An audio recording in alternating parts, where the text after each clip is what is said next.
Nous voulons remercier les Shriners, n'est-ce pas l'auditorium Shriners? Les Shriners, ils ont été gentils envers moi partout où je suis allé.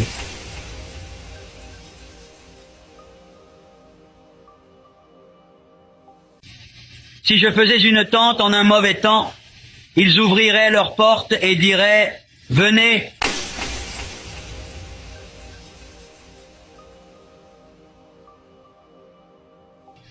Finalement, je suis l'unique de ma famille, chez mon père ou du côté de ma mère, ou aussi du côté de ma femme qui soit liée aux francs-maçons.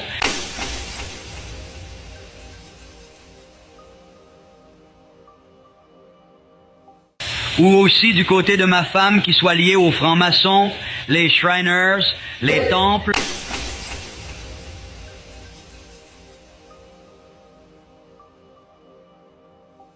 Je suis l'unique de ma famille. On nous amène à prêcher la franc-maçonnerie. Qui soit liée aux francs-maçons. Et le peuple se met à dire Amen.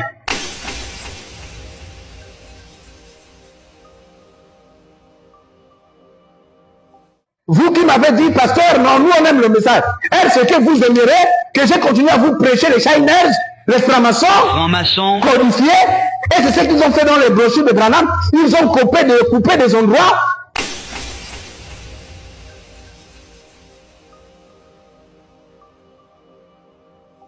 Il était dans le bureau, il demande au diacre, est-ce que tu peux m'amener la photo du prophète qui est affichée au mur? Parce que dans le message, il y a toujours trois photos. Le diacre prend les chaises, il veut prendre la photo, ça tombe, ça se casse. Et il tire la photo du prophète derrière les insignes de franc-maçonnerie.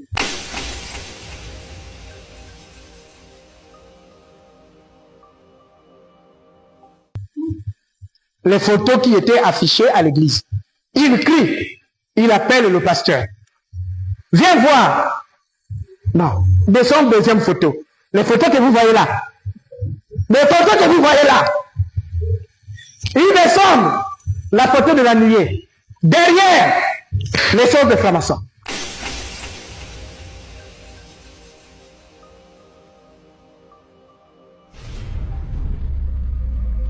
Ces images de Branham avec son soi-disant colonne du feu et de son faux Jésus de la peinture d'Hoffmann, qui n'ont même pas un pouvoir divin, qui ne peuvent ni parler ni sauver, qui sont aujourd'hui considérés comme des objets d'idolâtrie parmi les branhamistes, doivent être piétinés.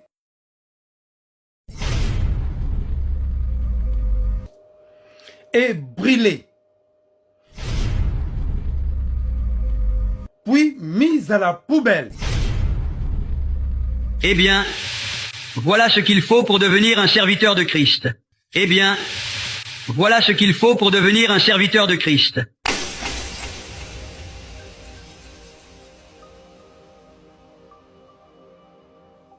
Regardez le billet d'1 $ américain. Sur un côté, le côté gauche, il y a le sceau américain, un aigle avec des lances sur sa patte. Et sur l'autre côté, cela s'appelle le sceau des États-Unis. Mais sur l'autre côté, il y a la pyramide. Et au-dessus d'elle, un grand œil. Eh bien, remarquez, il y a un œil dedans, l'œil de Dieu.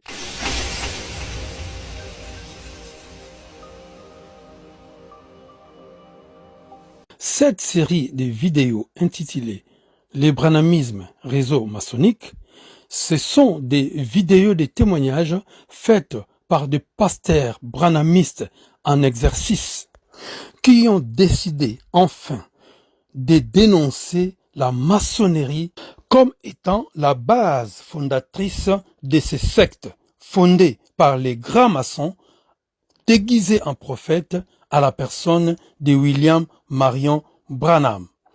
Face à cette réalité nauséabonde et amère, toute l'Église, y compris les pasteurs, ont pris la décision de quitter complètement et définitivement cette secte qui avait pour mission d'amener les âmes en enfer. Voici maintenant je vous présente les branhamismes, réseau maçonnique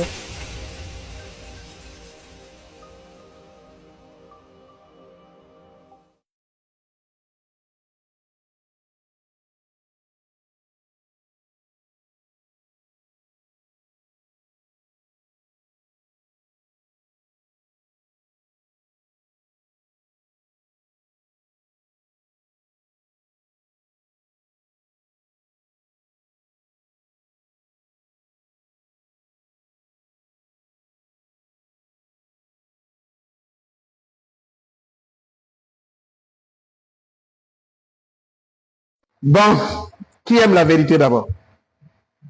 Qui lève la main? La Bible dit, vous connaîtrez la vérité vous affranchira. Donc, si vous n'aimez pas la vérité, il y a quelque chose qui ne va pas.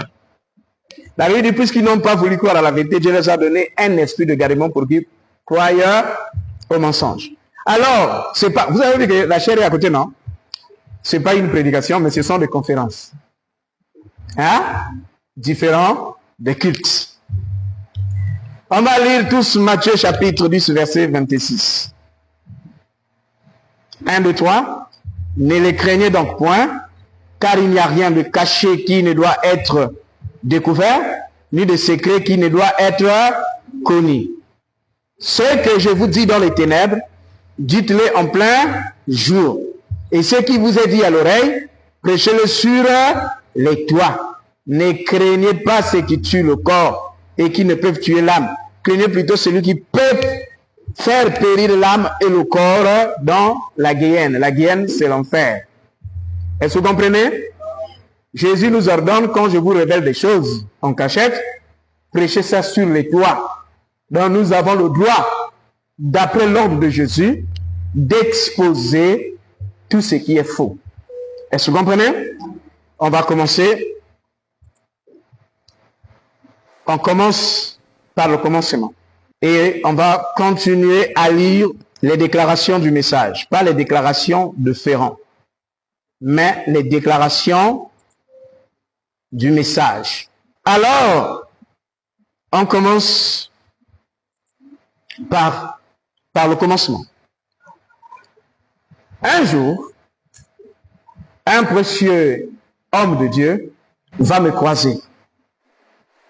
Est-ce que vous comprenez? Et on va commencer à parler. Alors, il va commencer à me faire comprendre que dans le message, nous sommes autorisés par rapport au niveau de la révélation que nous avons. On peut rentrer dans la franc-maçonnerie. On peut laisser des frères rentrer dans la franc-maçonnerie. Et que certains pasteurs qui n'ont pas cette révélation, parce qu'au temps du soir, la parole a été révélée, souffrent cadeau. Je dis, mes frères, c'est pas juste ce que tu es en train de dire. Il dit, non, frère, tu ne connais rien. Un cher pasteur, je peux réagir avec cette écriture, pas écriture, mais cette déclaration de Branham, dont ce qu'il est en train de dire ici, là, Apocalypse chapitre 5, première partie, le serpent écrasé au paragraphe 115. Cette église ne peut jamais se comparer au monde. Comment pouvez-vous, vous, et le divertissement de votre église, vous comparer à la loge des francs-maçons ou à l'un de ces groupes de gens qui se divertissent? Ça, c'est leur domaine. N'essayez pas d'aller dans leur camp. Mais nous avons quelque chose que eux n'ont pas. Nous avons Jésus. Que eux viennent ici s'ils désirent quelque chose. Demeurez en Christ. Nous avons Jésus. Ils ne peuvent pas avoir Jésus à moins qu'ils ne viennent ici. Et lorsque nous allons là-bas, nous sommes hors de camp. C'est une déclaration que nous, on a maîtrisée dans le message, qui pouvait nous convaincre que Frère Branham n'a rien à voir avec ça. Et je peux réagir avec ces déclarations avec des prédicateurs en défendant l'image du message. Mais on peut réagir en disant, ça ce n'est qu'une déclaration. Tu as déjà vu un sorcier qui assume qu'il est sorcier? Tu as déjà vu les francs-maçons faire la publicité? Pam, pam, pam, pam, je suis franc-maçon. Dans votre famille, tu as déjà vu les sorciers qui mangent les gens et qui assument que je mange les gens? Tous vous diront, je ne suis pas sorcier, je n'ai rien à voir là-dedans. Et il dit, ne suis pas ça. Il y a plus que ça que tu ne maîtrises pas. Il y a des déclarations. Je dis, comment ça? Il dit, non, il y a des déclarations qui sont noires sur blanc. Et tout ce que tu essaies de défendre là n'a rien à voir avec ce que je peux te montrer. Pasteur Ferrand, ne sois pas naïf. Si de tels frères arrivaient chez toi et qu'ils s'asseyaient, ne leur empêche pas. Vous savez, même Élie a été nourri par le corbeau. Donc, aujourd'hui, tu ne vois pas même des anciens connaître ces choses-là. Moi, j'ai discuté de ces choses avec mes anciens. Ils m'ont dit, mais ce sont des choses qu'on ne peut pas dire à l'église parce que ce sont des choses qui soulèvent des questions. Donc, il faut être bien assis, être un frère qui est spirituellement établi. Et je vais lire avec vous des déclarations au fur et à mesure et nous allons les découvrir et vous allez en juger. Et ceux qui nous suivent sur Internet, vous allez en juger. Le prophète Branham déclare les réunions qu'il a eues chez les francs-maçons. Nous avons vu que dans la première déclaration, il dit qu'on ne peut pas aller chez eux. Mais ici, nous allons commencer à lire lui-même. Dans la 70e semaine de Daniel, au paragraphe 200. Donc, en 1933, alors que nous faisions nos réunions ici, au temple des francs-maçons, il dit quoi? Nous faisions des réunions où c'est? Donc, comme vous êtes ici, on part au temple des francs-maçons là-bas, je prends l'église, on dit, on va aller avoir un culte là-bas, frères et sœurs, suivez-moi. Là où il y a l'église de Christ aujourd'hui, donc le bâtiment était maintenant donné à l'église de Christ. Un matin d'avril, avant de quitter la maison, j'ai consacré ma voiture.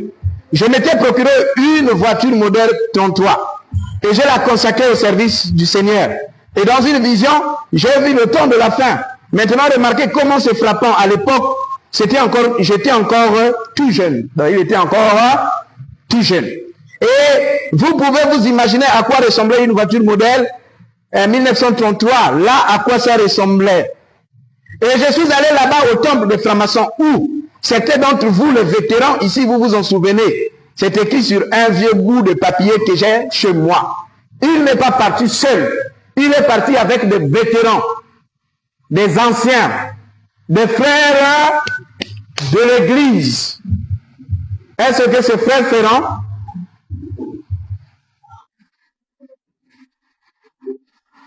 Dans la brochure, 5e saut, paragraphe 143, vous les francs-maçons, je vais vous faire remarquer, vous vous souvenez du signe de la croix? Là où vous savez de quoi je parle. Les frères francs-maçons sont assis, il leur parle du signe de la croix. Or, nous connaissons que dans la franc-maçonnerie, ne peut connaître le signe des francs-maçons ne sont que des initiés. Hein? Vous n'êtes pas initié, vous n'avez pas droit à connaître les choses des francs-maçons. Est-ce que c'est Ferrand Prince qui a parlé? Les âmes qui sont en prison maintenant. Paragraphe 62. Je me souviens que Madame Rieder était près de moi là-bas à l'hôpital. Je n'oublierai jamais cette femme, quoi qu'il arrive. Je ne pourrai jamais l'oublier. À cette époque-là, elle n'était encore qu'une jeune femme. Son mari était surveillant ici à l'usine d'automobile.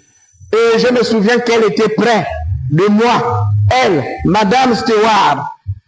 Enfin, c'est eux qui ont payé ma facture d'hôpital. À la maison, nous n'avions même pas de quoi manger. Alors, comment aurions-nous pu payer une facture d'hôpital de plusieurs centaines de dollars? De plusieurs centaines de dollars. Mais elle, par l'entremise de l'association de bienfaisance de son église et du Ku Klux Klan. C'est une branche aussi de secte. Vous pouvez fouiller ça sur Internet quand vous aurez le temps. Elle a payé ma facture d'hôpital. Les francs-maçons. Je ne pourrai jamais oublier ces gens. Je ne pourrai jamais oublier ces gens. Quoi qu'ils fassent, malgré tout, c'est quelque chose, ça, que je ne peux pas oublier. Ce qu'ils ont fait pour moi. Ils ont payé la facture du docteur Rieder. Il est encore en vie. Il habite ici. Regardez comment on peut nouer des relations avec des personnes à cause des aides. C'est pourquoi, frères et sœurs, ne tombez pas dans les pièges des aides de frères. Il était malade. Il était à l'hôpital. La facture était élevée. Vous connaissez même les francs-maçons d'ici au Gabon. Dans les Rotary Club, ils partent dans les hôpitaux, ils aident les gens. Les francs-maçons. Le fait qu'on a payé ces factures, il s'est voué à eux jusqu'à jurer que je ne peux jamais les oublier. C'est la raison pour laquelle le prophète pouvait facilement entrer chez eux. Je ne pourrai jamais oublier ces gens. Il avait une dette morale. Il avait quoi? Vous comprenez pourquoi le pasteur Ferrand ne s'intéresse pas à vos positions, à votre argent, hein, à vos postes. Je suis ce que je suis par la grâce de Dieu. Quand je vous embête, aidez-moi, faites ceci parce que je vous maîtrise. Je connais que tel frère, il est là, je le maîtrise, j'ai prié pour lui, Dieu est en train de l'élever.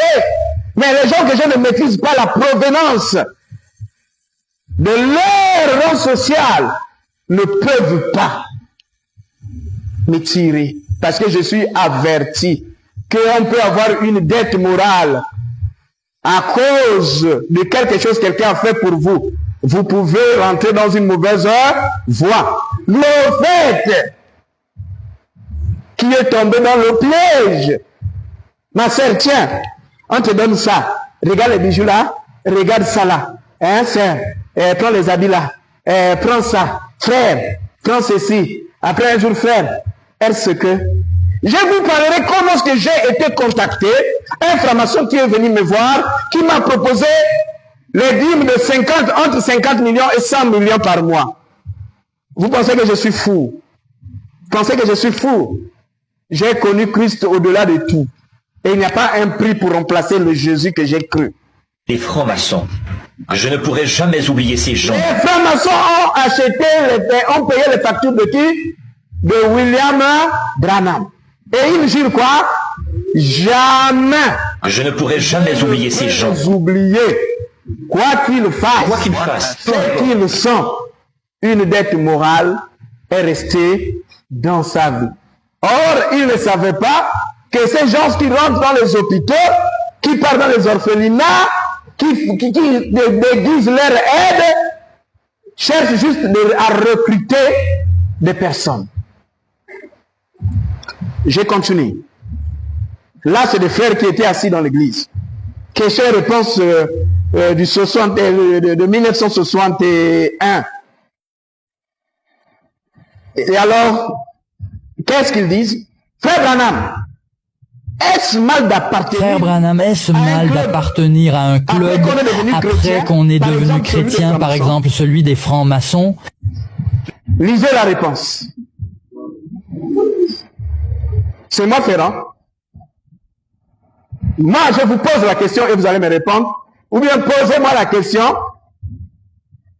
Posez-moi la question, pasteur. Allez-y, vous tous. Posez-moi la même question. Je vais vous donner la réponse. Allez-y, 1, 2, 3. Et... Frère Branham, est-ce mal d'appartenir à un club après qu'on est devenu chrétien, par exemple celui des francs-maçons? Non, frère. Vous pouvez partir parce que l'église a besoin d'argent. Vous criez encore, mais pourquoi, comme moi, je dis non, frère, vous boudez? Non, monsieur. Frère. Soyez un chrétien où que vous soyez. Peu importe l'endroit où vous êtes. Vous pouvez quand même être un chrétien. Vous pouvez quand même être un chrétien. Mais il ne dit pas, vous connaissez quand Branham frappe les choses. Quand il frappe les femmes maquillées, quand il frappe les mini-jupes, Branham ne fait pas ça à la légèreté. Mais regardez ici. Et quand vous allez lire ça sous la brochure, il souligne ça un peu après, il saute. Pourquoi? Parce qu'il a juré, je ne peux jamais les oublier. Je ne pourrai jamais oublier ces gens, les francs-maçons. Frère, on ne doit plus mourir pauvre. Quoi qu'il fasse, peu importe. Fini pauvreté dans le message. Vous avez aujourd'hui, ainsi dit le Seigneur, Dieu dans la chair humaine, l'homme qui est rentré dans les pyramides, qui nous donne la révélation. C'est l'une des révélations qui était cachée dans les 7 sceaux, qui est maintenant révélée. les frères peuvent rentrer dans la franc-maçonnerie. Quoi qu'il fasse, peu importe. Vous ne croyez plus à ça, hein? Frère Garcia, tu ne peux plus... Tu dois croire à tout ce que le prophète dit. Tu ne crois plus. Frère Maurice, il faut croire à tout ce que le prophète dit. Diacre, il faut croire à tout ce que le prophète dit. Toi qui es là-bas, le jour qu'ils vont se présenter, tu as déjà les brochures pour t'aider. Madame Diacre, il ne faut pas te plaindre. Quand il va te dire que j'ai accompli le message, chérie, je t'annonce une bonne nouvelle. D'après ce que le prophète a dit, parce qu'on ne corrige pas le prophète. Ah, frère, c'est pas, hein? Dans la brochure La restauration de l'art d'épouse, paragraphe 13, j'ai un précieux ami. Il est probablement ici quelque part. Il vient de Chicago. Il s'appelle Stewart. Il a environ Ed Stewart. Je pense qu'il a 75 ans ou davantage. Il est venu me trouver là dehors. Il met ses dîmes de côté en pièces de 10 cents et il m'a donné tout un paquet de pièces de 10 cents à peu près grand comme ça. Et oh, je ne sais pas, mais bien sûr, ce sera versé pour une œuvre missionnaire à l'étranger. Les dîmeurs nous créent des problèmes, frère. Les dîmeurs. C'est santé. Il continue avec dans la même brochure toujours. Là, nous sommes, là-bas, c'était paragraphe 13, on est en train de continuer. Au 14. Et son ami, et le mien aussi. Son ami, et le mien. Hein? Frère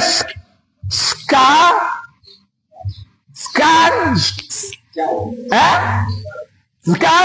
Bon, c'est vous qui connaissez. Donc vous avez déjà lu la brochure, hein? Frère Scott, Léonard Scott de Lowell, dans l'Indiana, se trouvait là. Je ne savais pas auparavant. C'est un franc-maçon. Je ne savais pas je ne savais pas auparavant. C'était un franc-maçon. Il portait sur lui une épinglette de franc-maçon. Et nous étions en train de parler de l'ordre des francs-maçons. Je ne pourrai jamais oublier ces gens. Frère. Et nous parlons avec le frère Scott de l'ordre des francs-maçons. N'oubliez pas, on ne peut parler de l'ordre des francs-maçons qu'entre les initiés. Les francs-maçons peuvent t'embrouiller, mais ils ne peuvent pas te parler de leurs choses. Car ça appartient à qui? Et comme Branham parle avec le frère Scott de la franc-maçonnerie, s'il n'est pas initié. Et bon, on continue. Apocalypse chapitre 4, deuxième partie, ou le 24 ancien, au paragraphe 33. Vous pouvez vous asseoir. J'ai apprécié cette belle musique ce matin. Je suis entré assez tôt pour pouvoir parler à mon cher ami, le frère Scott. C'était un cher ami, un frère jeune, au fond là-bas. Il était là assis, au fond là-bas, un franc-maçon qui vient s'asseoir, pas de repentance, il est frère. Et un autre frère près de la porte. C'est pourquoi je n'en ai entendu qu'une partie. Mais c'était très beau. Amen. Le frère est assis au fond. Et avant de monter à la chaire, il a parlé avec le frère Scott. Je ne sais pas s'il parlait encore de l'ordre de franc-maçonnerie avant de monter. Amen. Est-ce que c'est clair? Hein? Le micro est toujours... ça clignote toujours? C'est bon. Vous allez fuir vous-même. Chevette, vous allez fuir vous-même. Vous allez pleurer comme j'ai pleuré. Apocalypse chapitre 4, toujours, on continue. Toujours la même brochure, au paragraphe qui suit. Je regrette qu'il fasse si mauvais temps ce soir et que les gens n'aient pas pu venir. J'ai téléphoné à Frère Neville, donc son co-pasteur.